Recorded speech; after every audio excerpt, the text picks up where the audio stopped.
Hello and welcome to episode number 354. This is the Project Management Podcast at pm-podcast.com and I'm Cornelius Fichtner. Before we start, please don't forget that we are a listener-supported podcast. If you enjoy our interviews, then please visit pm-podcast.com/premium. Your subscription will help keep us going. Today, you will be treated to another PMP Exam success story. I proudly present to you David Kornaros, who is one of my successful PMP students. He has used the PM Prepcast, which is my PMP training videocast, and also the PM Exam Simulator in his preparation. As always with these interviews, they are intended for those among you who are currently preparing for their PMP exam, because the in-depth knowledge that I can take from someone like David who has passed their PMP exam will help you understand how to prepare for your own PMP exam. This PMP Exam Lessons Learned interview reviews David's journey from start to finish, including many tips and tricks that he picked up along the way. And now, here is what he has learned. Enjoy the interview. The Project Management Podcast's feature interview. Today with David Kornaros, PMP, Business Operations Program Manager.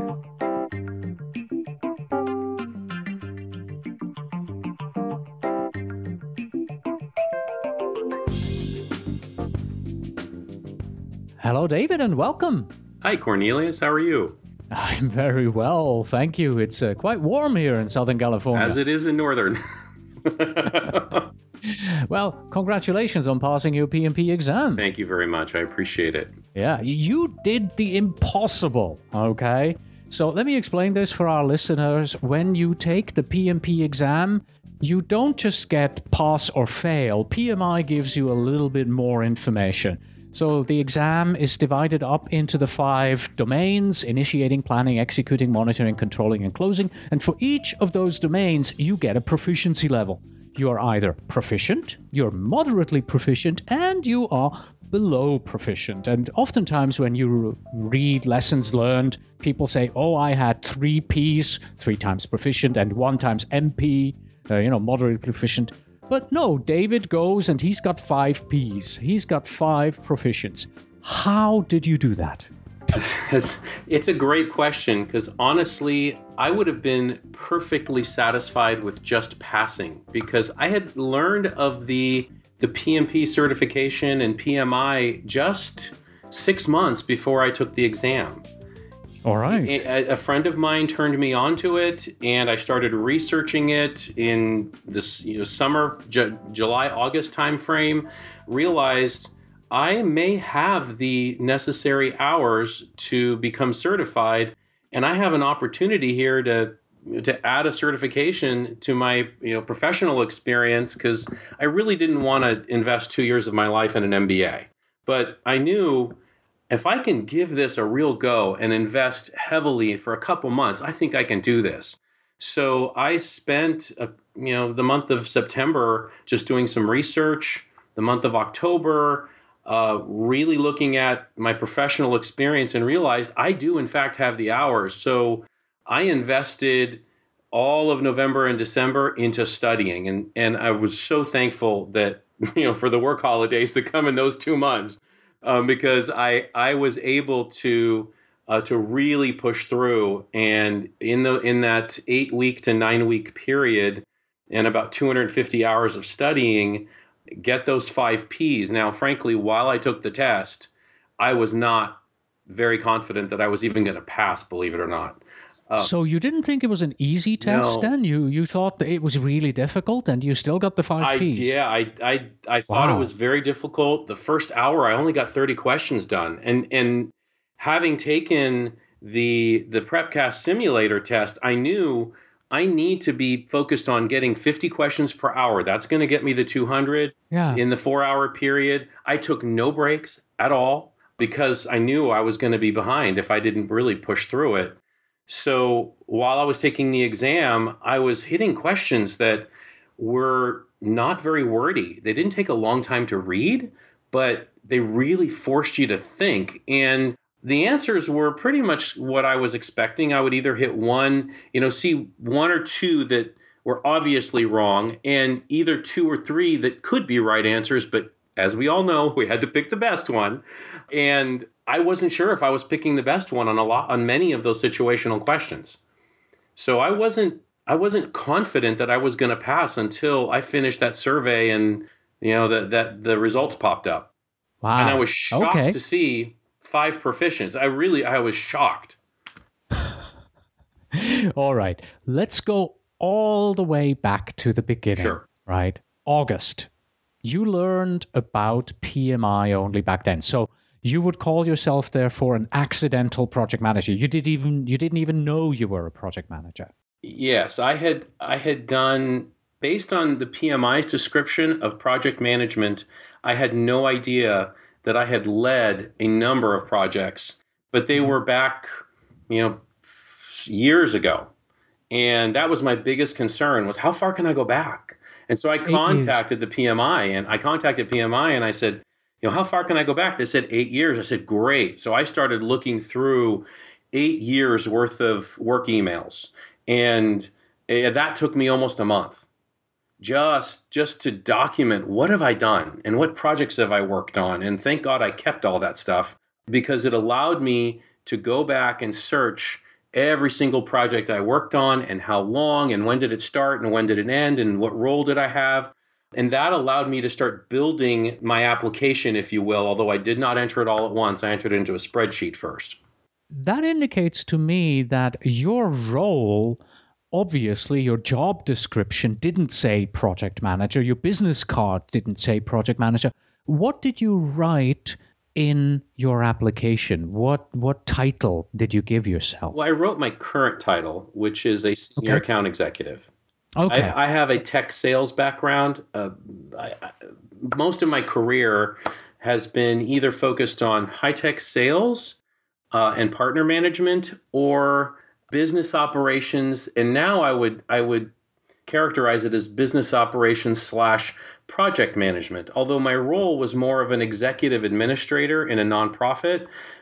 But that role included 2 major areas: business operations and special projects. And that's where all my project management experience solely rested in. Right. And so your role was project manager, but your title wasn't project manager. That is correct.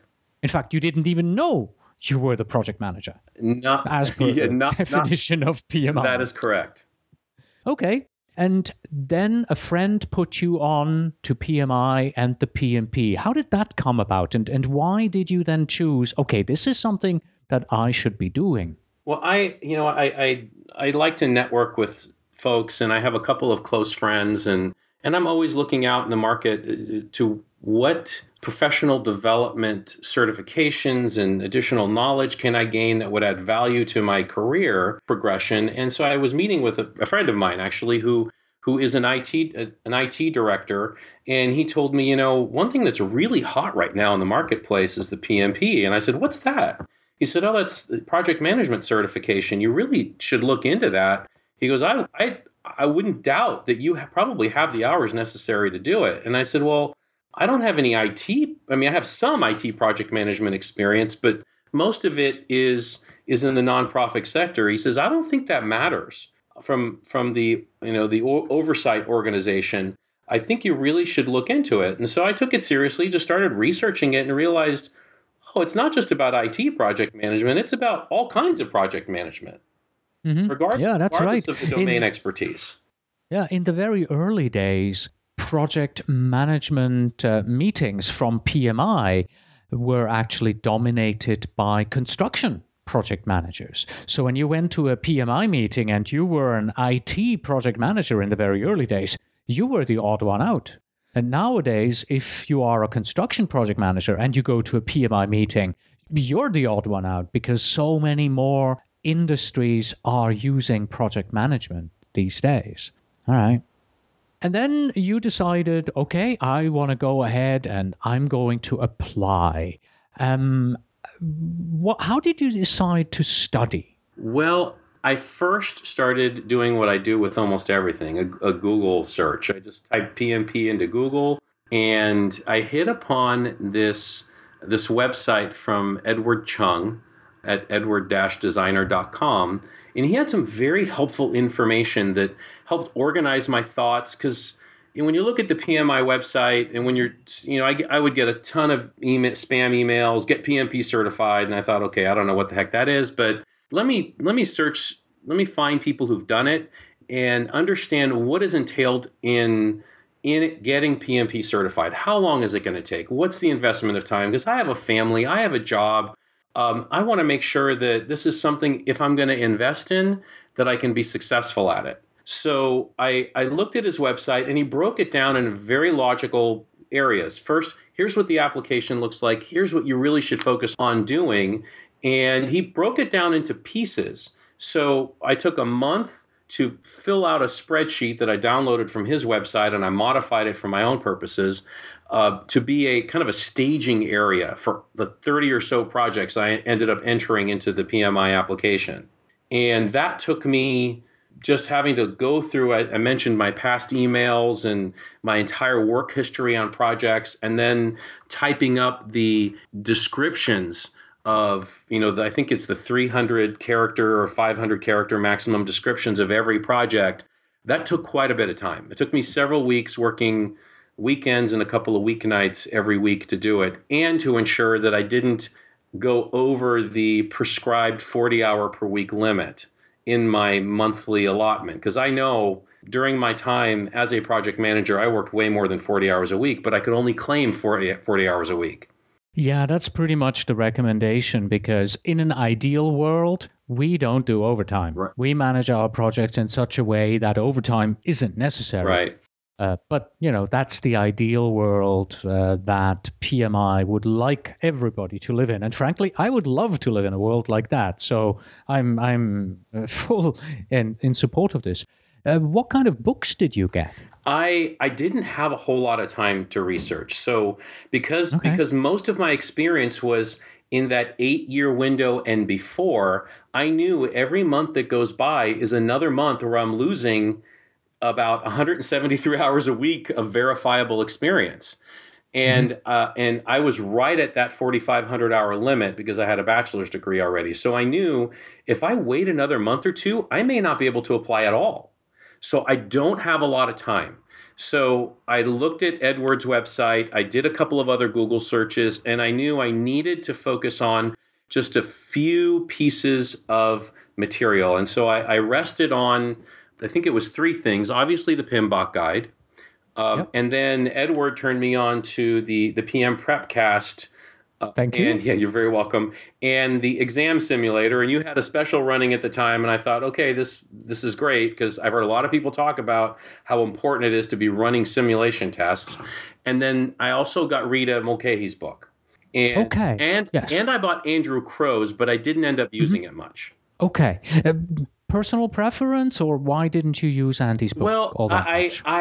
As I was doing, I think it was Amazon book reviews on both Rita's and Andrew's, I think the general consensus was that Rita's was a better prep book, and Andrew's had some either errors in it or people who had been complaining about some of the exam simulator questions from his book, or that are offered with his book.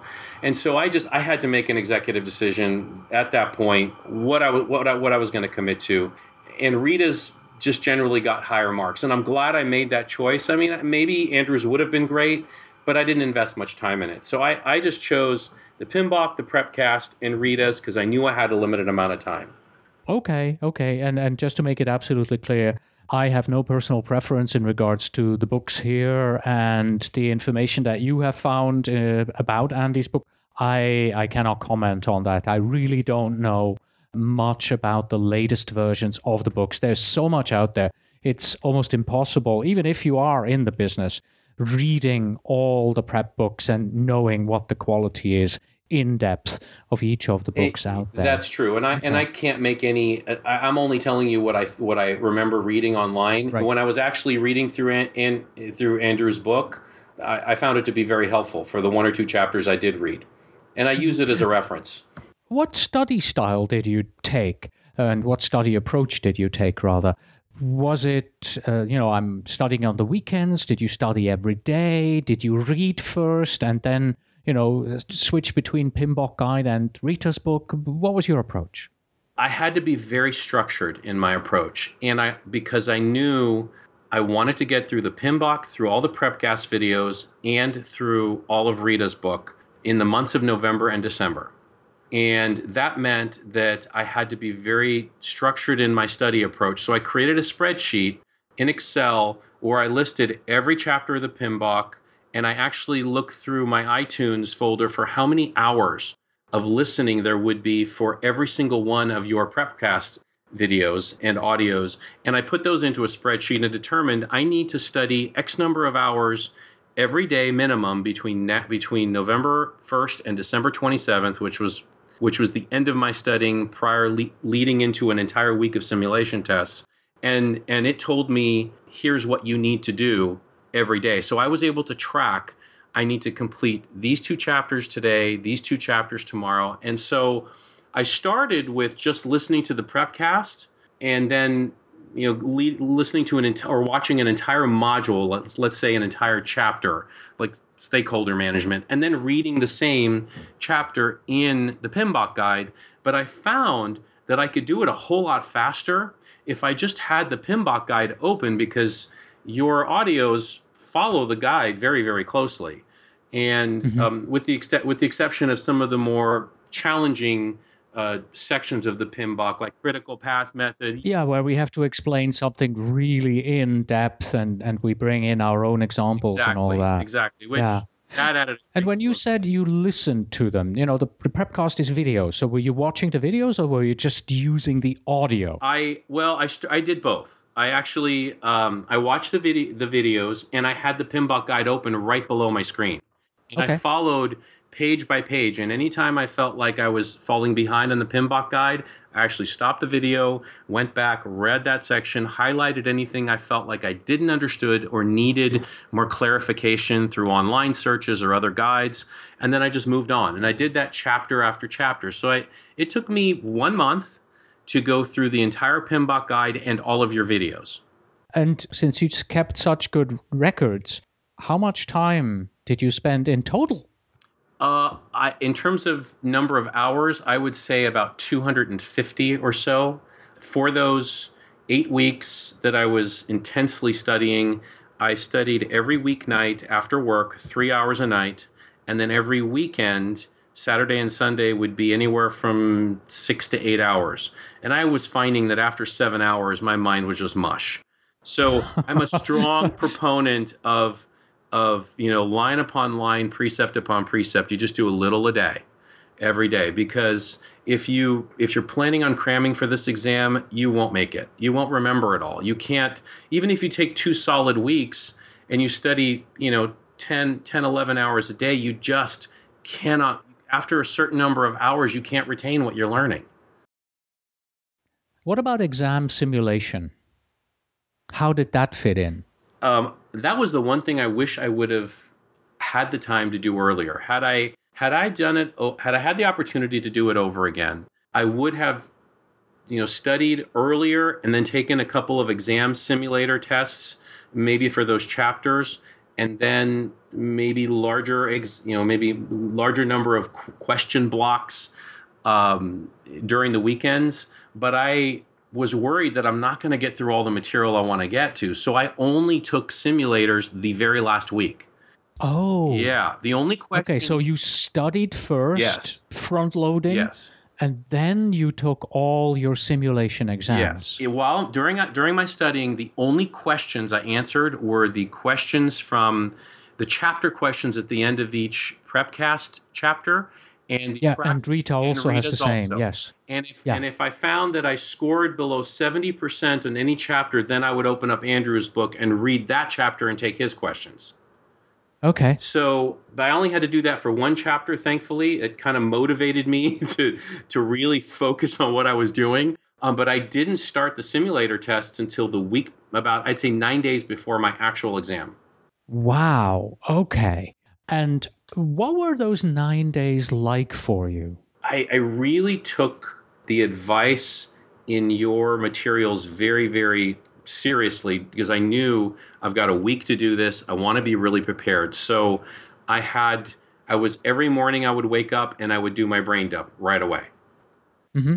which was comprised of PMBOK page 61, all the process groups, and then formulas that I had compiled from, the prep cast from PMBOK and from Rita.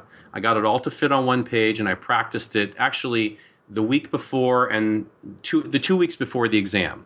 And on 1 week before my exam day, I visited the Prometric test site at the same time that I expected to be driving on exam day. And I'm glad I did that. I had a 12:30 test date, so I showed up there at about 12 o'clock the Tuesday prior, or the week prior to my exam date, and then I had a whole list of questions for the folks there.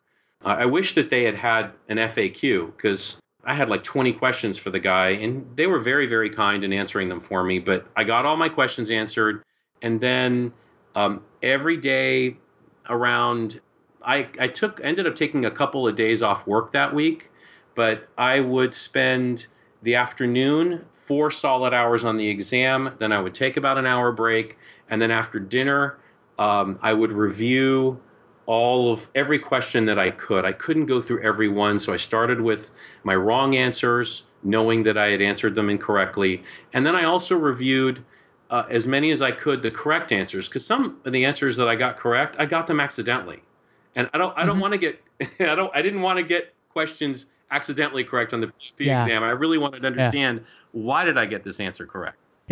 My recommendation for students is always this. As you are going through the exam simulator, the marked feature can be used in 2 ways.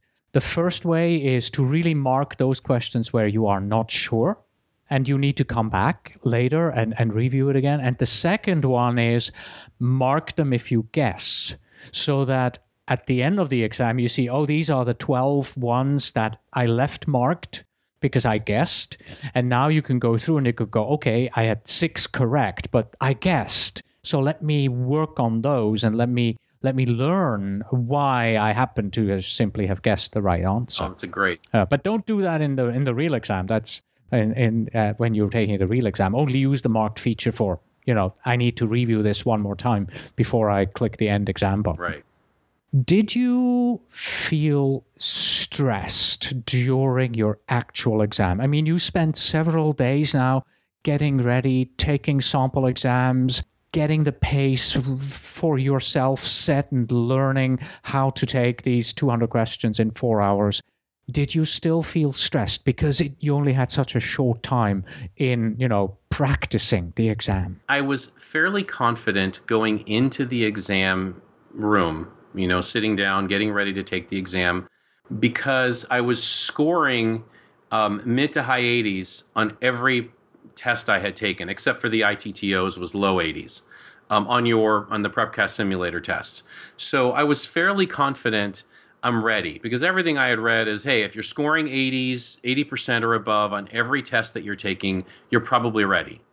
I felt a little bit unprepared, but I was ready enough. I was confident going into the exam until I'd say about half an hour into it, when I realized I'm not keeping pace. I'm not answering these questions as quickly as I'd like. That's when I started getting stressed. You mentioned that you had about 20 questions that you asked the people at the testing center. Was there anything that surprised you that you didn't expect, just purely from an administrative perspective? Sure. I assumed I would be able to, say, bring in a ruler or my own mechanical pencil, because I wanted to be able to create my brain dump sheet in the way I'd practiced at home. And I used, I would take a ruler and a mechanical pencil and draw the lines on the sheet of paper for my process groups, and then I would extend it down in sections for each of the different types of formulas. But they wouldn't allow me to do that. And I'm glad I knew that, because I'm not a good freehand drawer. So if I tried to draw these lines for my brain dump sheet at the test site freehand, they would be squiggly lines going all over the page. And then my mind wouldn't be able to, know what process group am I talking about, because it would just be a visual mess. So I asked them, can I bring these in? And they said no. And I said, what am I going to do? I can't free draw these lines. It's going to look ridiculous, especially with 5 process groups and a column for, the different knowledge areas. And they said, well, what if you use your keyboard and the pencil we give you? I said, oh, that might work. So I ended up getting 2 pencils from them, highly sharpened, so that I knew I had a fine point, and then I used the bottom of the actual keyboard to create the lines. That was a surprise to me. I didn't expect to be able to do that. They did not let me bring anything in other than the clothes on my back. Yeah. And I actually had a little back pillow, for posture purposes, that they inspected very carefully. It was something I could inflate. It was just a little pillow that I can adjust so that if I'm sitting for 4 hours, I'm not going to, my back's not going to be killing me by the time I'm done, and then become a distraction to the focus I need to be placing on the questions at hand. Mm-hmm. I think what you did is very good because you faced a problem during the exam, and you were able to find a solution together with the people from the testing center. Now, in many cases, that's possible, but there are situations where, there is a problem and you cannot resolve it. I always like to bring up these 2 examples. The one student who was not allowed to take a break, so there was no break time, and another student was told, if you get up from the chair, your test is over. Whoa. So these are my 2 standard examples of something that's really, very, very strange, that I've only heard that once, but still, expect the unexpected and be prepared to go into there doing things differently than how you had practiced them. That's something that you just have to be aware of. Murphy's Law will hit. You're going to go in there and they're going to tell you, we're out of pencils. Oh, my. Or we're out of paper, or I don't know what, right? You have a wooden chair.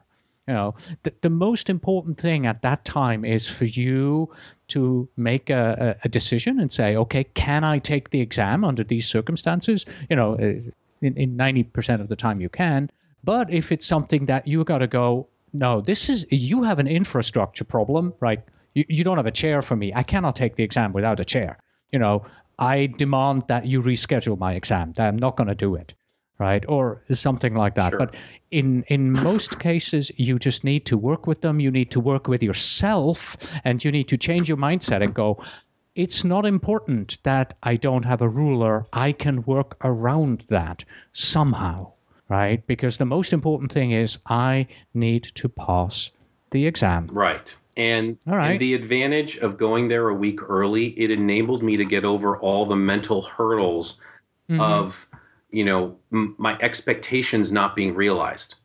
Yeah. So did you ask your questions the week before Yes. or the day you were? Oh, the week before. Oh, yeah. I went in there the week before and asked all of my questions. I had a list of about 20 of them. Can I do this? Can I do that? Can I bring this in with me? Can I do that? I mean, they wouldn't even let me bring, I couldn't even put my lunch or water in the locker. Whatever was in the locker had to stay in the locker and locked up. And right, that is different. I have never heard that. Okay. Yeah, so I had to think through, okay, well, what if I get hungry during this 4 hours, or I get thirsty and I do need to take a break? Where am I going to put my water and my lunch? And how am I going to ensure that nobody else touches it? So I had to think through, okay, I'm going to need to put a paper bag and staple it on top with my initials on it and have a water bottle with my initials on it right behind it. And, all those little things that you don't think about because you've never faced it before. Fascinating. All right, let's take a look at the exam. And as always, we are not allowed to talk about specifics on the exam questions, so you can't tell us the exact wording, the exact phrasing, but we can stay very high level because you already told us that some of the questions that you had, they weren't very wordy. They were short questions, but they made you think. That's perfectly okay to mention that. So let me ask you this. If you compare the questions that you saw, the style and the format that you saw on the exam, how do they compare to the exams that you practiced on to the questions in the exam simulator? Sure. Are they equal, better, worse? Is it a mix? I'd say about 40 to 50% of the questions on the actual exam were very similar in form, style to the questions I had taken in the simulator. Mm-hmm.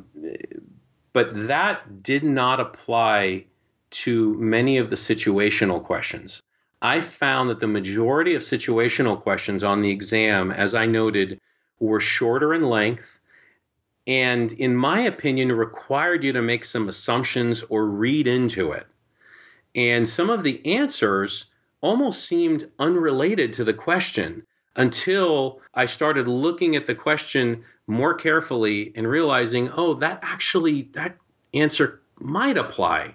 So I initially ruled out some of the answers simply because I didn't think they applied to the question, because there was no reference to say maybe risk in that question, but there were references to things that would imply that risk would be involved.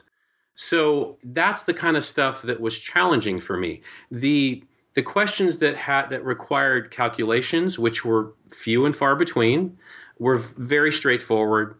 I didn't have any problem with those. I guess primarily because I used to be an engineering and math major, and I love word problems. So all the calculation questions all usually are in the form of word problems, which I enjoy and found very pleasing. I wish there were more of them.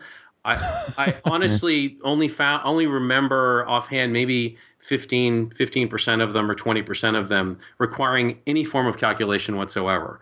And when we talk about calculations, did you have a mechanical calculator that they gave you, or were you using the on-screen Windows calculator? They told me I could have either.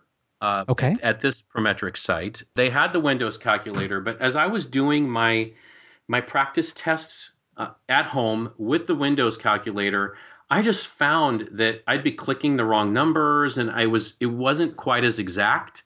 And most of my life I've used HP and reverse Polish notation, so I couldn't use that. So I ended up, the week before when I went to the Prometric test site, I asked them, do you have a calculator that I can use? And they said, yes, we do. We have a number of them. You can use the Windows calculator, or you can use the handheld calculators that we have. And so what I did for that entire week while I was doing my simulation is I borrowed my son's calculator, which uses standard calculation, X plus Y equals Z, if you will, as opposed to RPN. Mm-hmm. And that really helped me because I tried to set up my workstation at home to simulate what I was going to face on exam day as much as possible. Yes, and going back to Murphy's Law, even if you go there a week before and they tell you, oh yes, we have mechanical calculators, and you plan on using a mechanical calculator, Murphy's Law predicts that once you show up on exam day, they're going to tell you, we're sorry, all calculators are being used by other exam takers at the moment. You have to use the Windows calculator. So be prepared that something like that can happen, or the other way around. We're not using Windows in this center here. We're using, Linux. I don't expect this to happen, but, you have to use a mechanical. So whatever you plan on doing, expect that it will be exactly the opposite. That's usually a good way of going into it.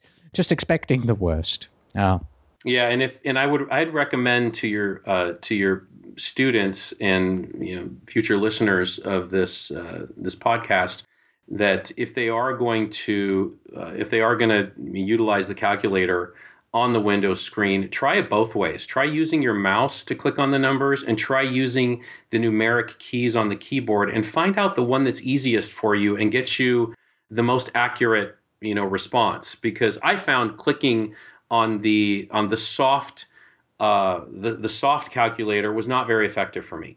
Mm-hmm. Yeah. Totally different question. Let's go back to your simulated exams. Did you ever take a simulated exam not on your desktop? So did you ever use your mobile phone or a tablet? No, I did not. Okay, good for you. I have so many students who say, I want to do this on the tablet. I want to do this on the mobile phone. It's possible. You can do it, but guess what?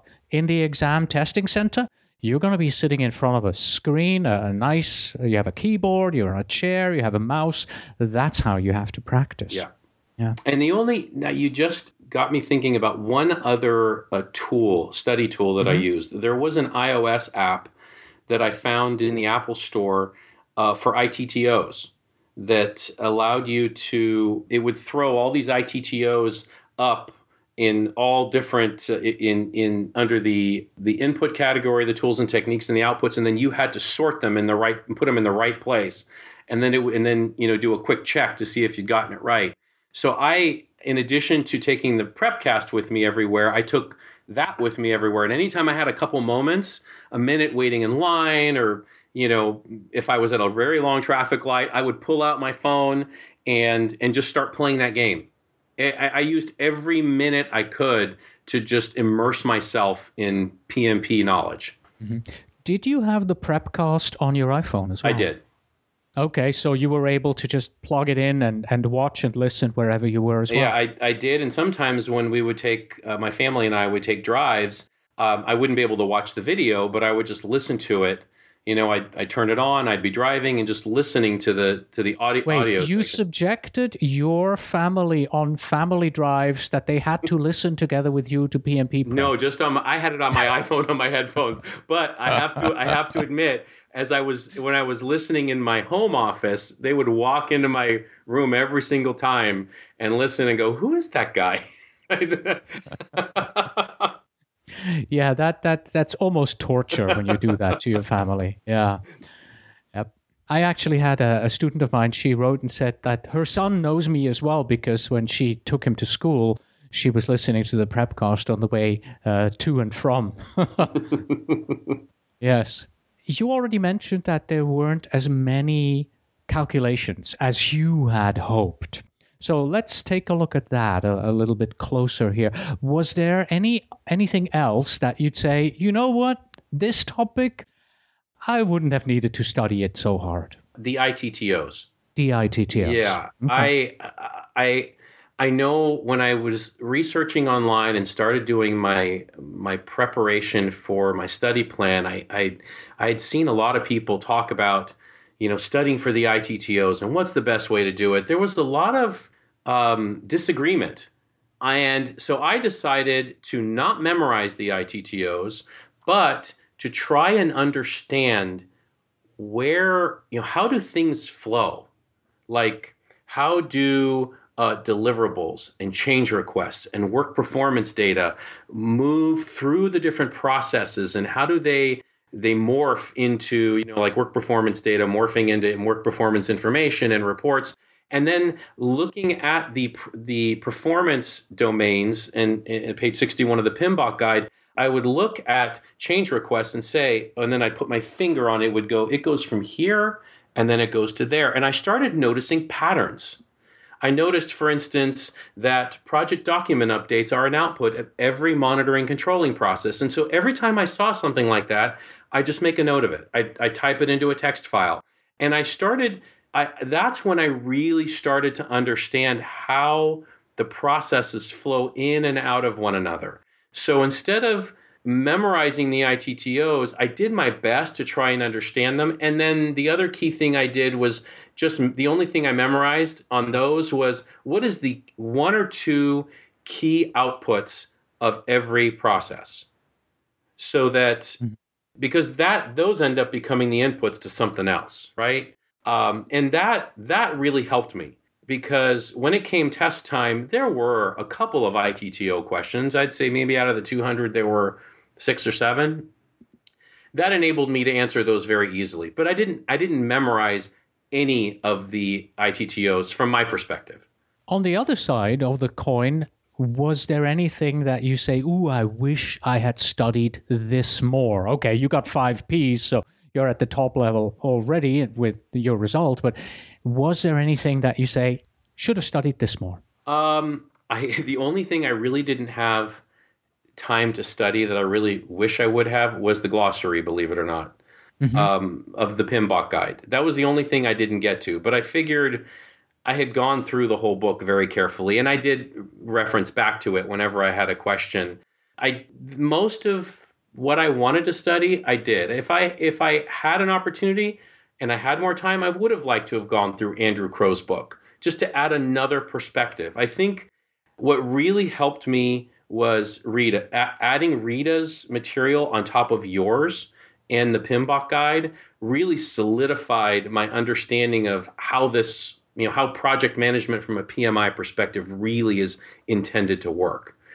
I wouldn't say that, there was any one major thing I really wish I would have done more of, because I crammed a lot into 8 or 9 weeks. Yes, you Aside did. from what I mentioned earlier, I wish I would have taken more like 100 question tests every weekend. I wish I would have done that. Okay. You mentioned page 61 a couple of Yes. times during our discussion, and I just want to mention that once again. This page moves around in the PMBOK guide. So we're currently talking about PMBOK guide 5th edition. Page 61 currently contains table 3-1, the project management process groups and knowledge area mapping. We have the process groups at the top, and we have the knowledge areas on the left-hand side going down, and then you put the processes from the PMBOK guide in those boxes. So we're talking about that table. If you're listening to this in the future, PMBOK 6, 7, 8, 9, 15, the table will very likely still be there, but it will very likely also be on a different page. How long did it take you to complete your exam? It took me the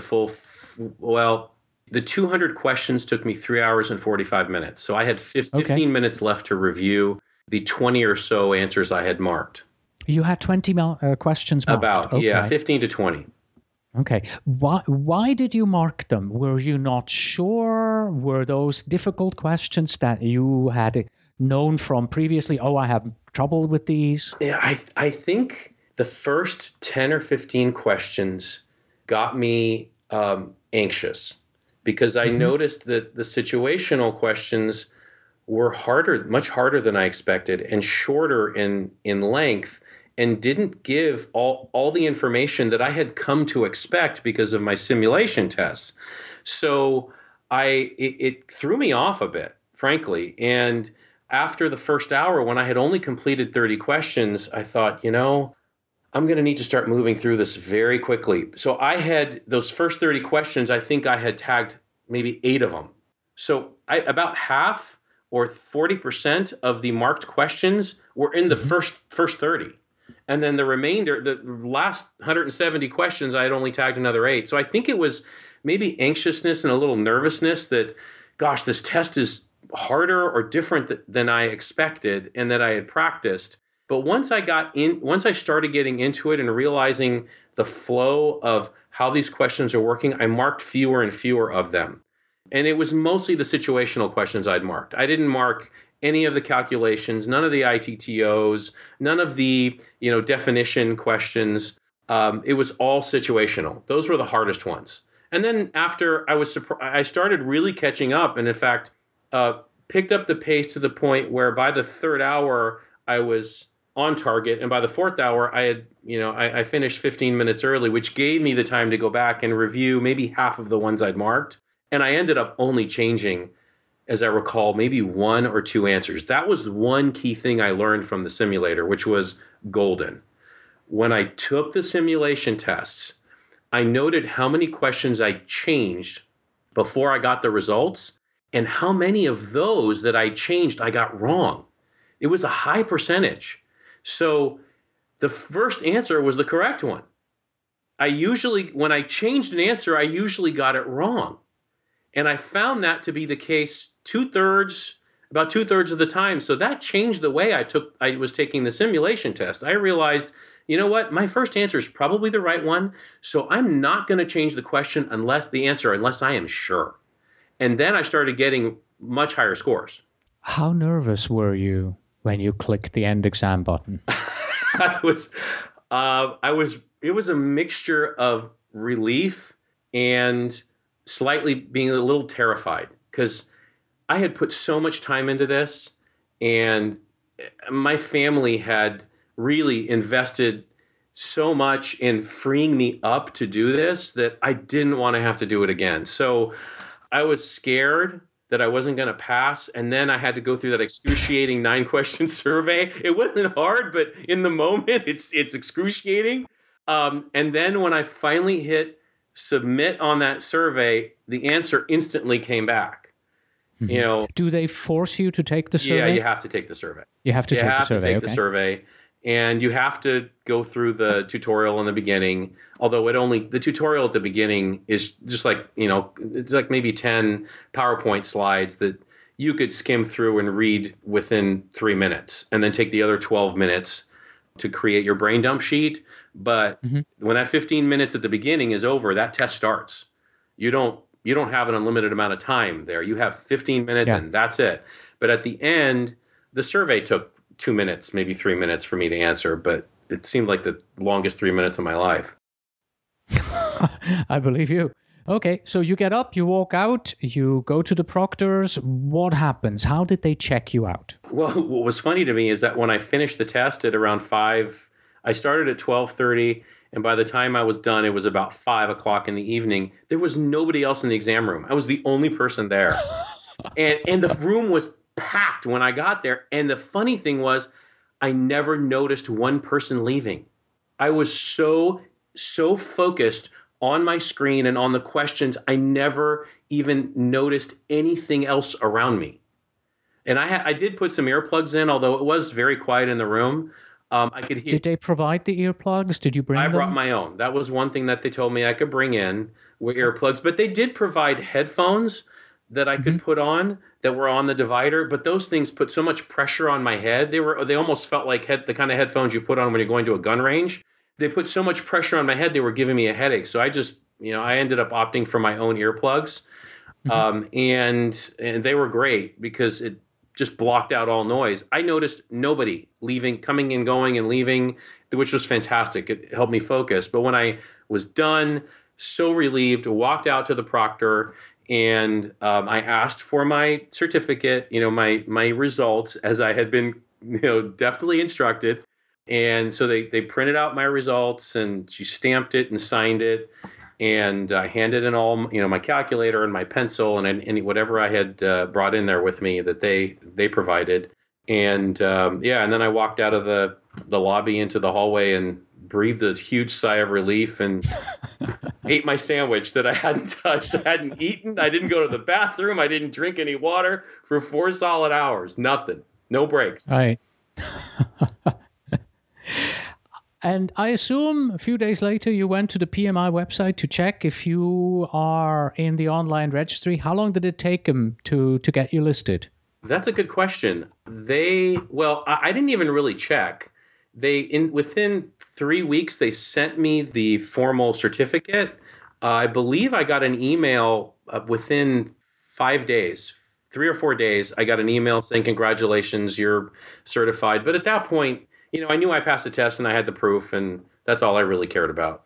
Okay, I'm at the online registry right now, and yes, you are listed. There's only one, by the way, with your name. Oh, good. In the world. There are actually a couple with my last name here. So it took them a few days to send the email. That's good. I didn't know that they had also started sending out emails and confirming it via email. And you got a certificate in the mail, yes, right? Yes, that's correct. Excellent. So what's next for you going forward?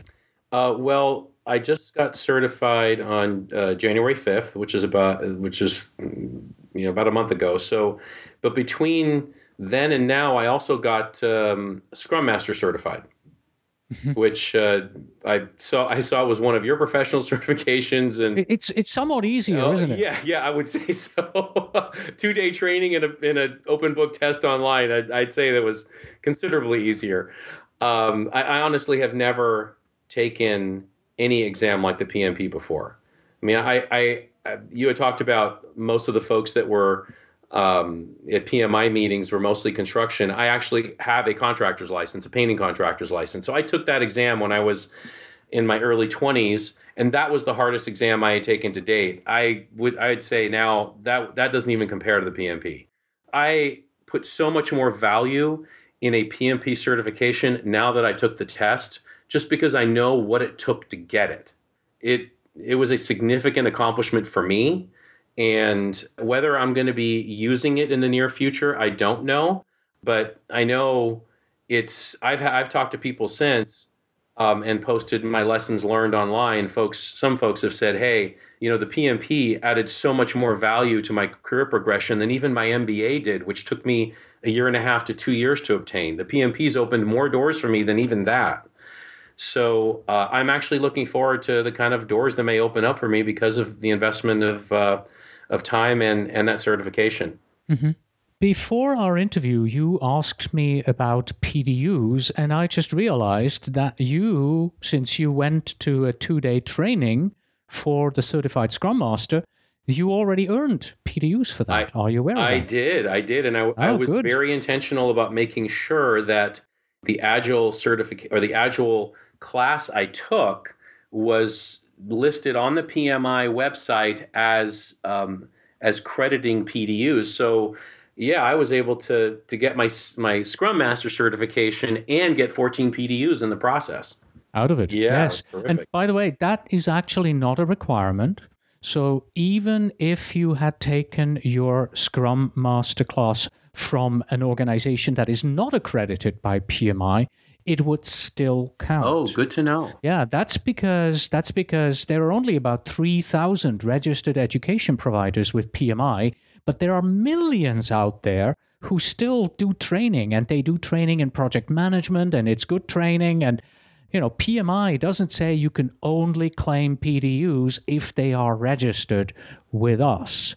So that's a small misconception that some people have there. So a course does not have to be registered with PMI in order for it to count. But what you want to do these days is you want to make sure that you earn your PDUs in the 3 skill areas from the talent triangle. So you have to earn at least 8 PDUs in technical project management, 8 PDUs in leadership, as well as 8 PDUs in business and strategic management. That's the minimum that you have to have for each. And after that, it doesn't really matter where you have your PDUs. So you want to make sure that when you take a course, that you look at the course and you say, hey, what are these PDUs in? Which of the 3 skill areas?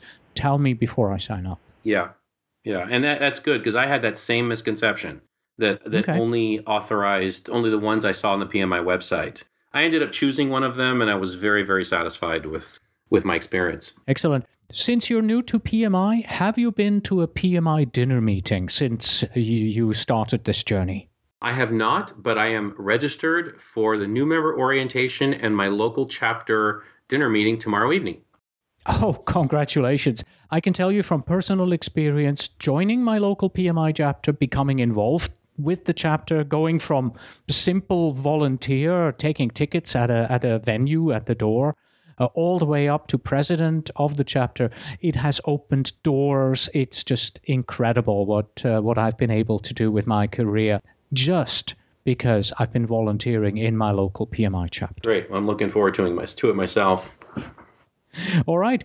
David, thank you so much. Do you have any final recommendations for our listeners who are preparing for the PMP exam?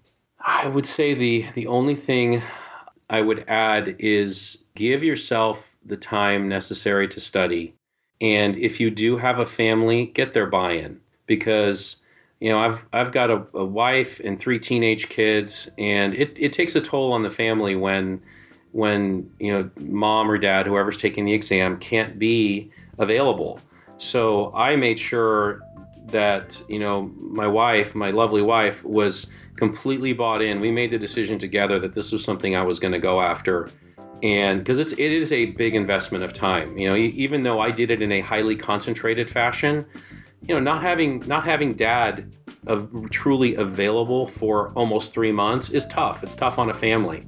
If you're single, then it may not affect you as much. The only feedback I'd have for you is don't plan on cramming. Do a little bit at a time, and you'd be surprised how many available moments there are in the day to study when you're just waiting around. And there's so many.